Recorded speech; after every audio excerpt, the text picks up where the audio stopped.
The whole question of vaccines. The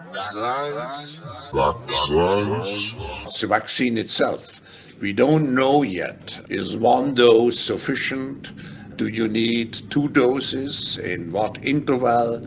Do you have even to be vaccinated every year? What interval? To be vaccinated every year. Because the antibodies may not sustain for a long time.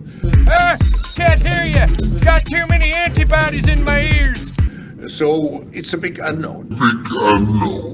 But I just can assure you, we will try. I mean, that's our role, is the research for vaccines, using completely new methods based on synthetic biology. Our role, we will try new methods based on synthetic biology. We will try new methods based on synthetic biology. We will try new methods based on synthetic biology. Genschere.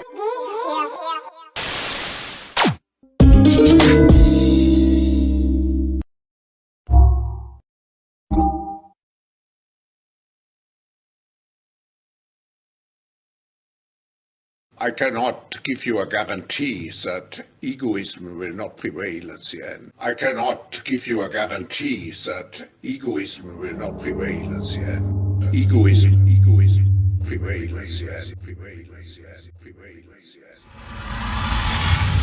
The debt which we are loading on our shoulders, You see, the real value of a conflict, the true value, is in the debt that it creates. You control the debt, you control everything. You find this upsetting, yes? But this is the very essence of the banking industry. To make us all, whether we be nations or individuals, slaves to debt. You control the debt, you control everything. This is the very essence of the banking industry. To make us all slaves to debt. Slaves to debt. Slaves to debt. Slaves to debt. The world was already indebted at an amount of over 300% of GDP. The world was already indebted At an amount of over 300% of GDP. Hold up.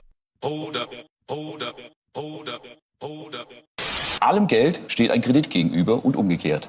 Wenn Amerika 14 Billionen US-Dollar Schulden hat, dann hat irgendjemand anders 14 Billionen Guthaben. The world was already indebted. The world was already indebted. COVID will create again a gap between the so-called industrialized and emerging countries. The emerging countries, at least some of them, suffering much more. Die sogenannten öffentlichen Schulden, da steht an einer Stelle auch wörtlich drin, ja, und die armen, aufstrebenden jungen Volkswirtschaften, die jetzt gerade erst begonnen haben, den Silberstreif am Horizont zu sehen und vom eigenen Wohlstand zu träumen, na jetzt, also mit der Pandemie, ist das alles wieder dahin. Jetzt sind sie wieder komplett verschuldet und das wird Generationen bedürfen, ja, bis sich die mal wieder was leisten können.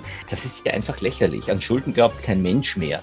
Jeder, der begriffen hat, ja, dass die Banken sich das Geld einfach aufs Konto schreiben, ja, und so entsteht, ohne rechtliche Grundlage und das weltweit, ja, der hat auch überhaupt keine Idee mehr davon, was Schulden überhaupt sein sollen.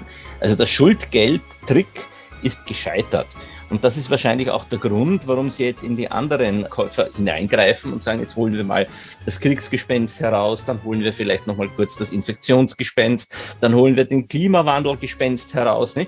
Und immer wieder ein neuer Popanz, der uns irgendwo im Dunkeln schrecken will. Aber die Glaubwürdigkeit verschwindet immer mehr. Finally, what is the role of companies in this new post-COVID era? I think we are moving from short-term to long-term, from shareholder capitalism to stakeholder capitalism, to stakeholder capitalism, to stakeholder capitalism, to stakeholder capitalism, to stakeholder capitalism.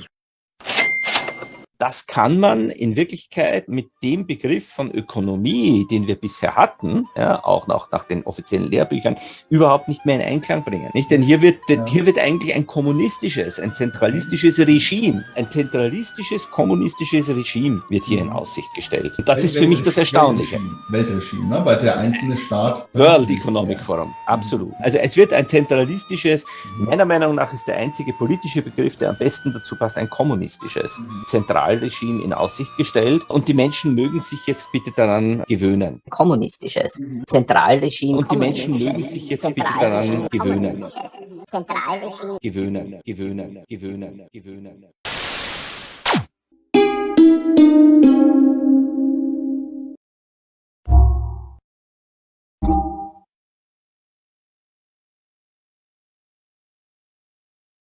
The book itself is much more an analysis of what happened and what could happen and what will happen, what will happen, what will happen, what will happen, what will happen. The world which we want to create with the Great Reset has to be much more resilient, more inclusive. We had already a big gap before the crisis started. This gap will be tremendously increased. So if we want to avoid some kind of social revolutions, and we have seen the signs of anger on the streets already the last weeks, so we have to address this issue to create a stronger inclusiveness. And finally, more sustainable, because we know now that the next crisis is already waiting for us around the corner. The next crisis is around the corner. The next crisis. Just look at the technologies which you need for tracking people. How can we use those technologies that they are used not for the benefit of humankind, just for the benefit for one application or one specific companies? We are at a turning point of humankind. I think we should not underestimate the historical significance of the situation we are in. We know the world will look differently when we move out, hopefully as soon as possible, from the acute phase of the virus into a new situation.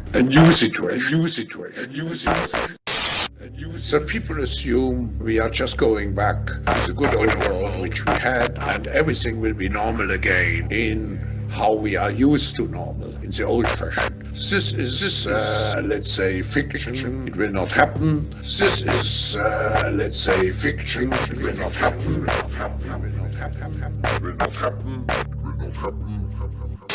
The cut which we have now is much too strong in order not to leave traces. Cut.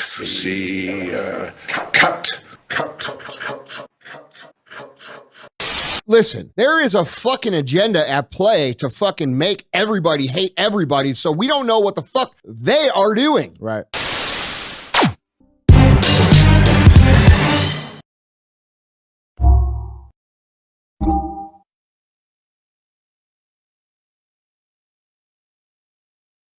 The 3 R's. Restrain, which means to fight the virus, to fight the virus, to fight the virus, fight the virus. Hold up.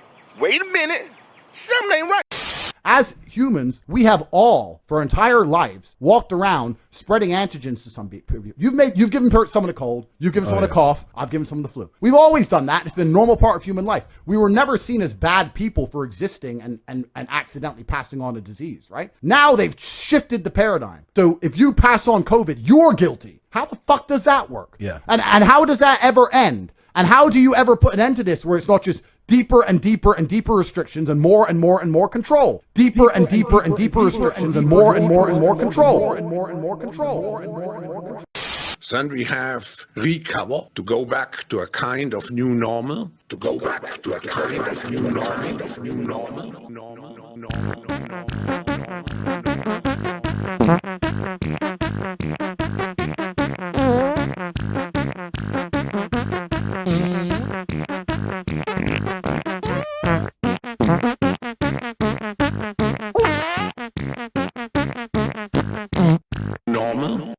And finally, the reset, which means to define and to design the strategies which should lead us in the after-corona phase.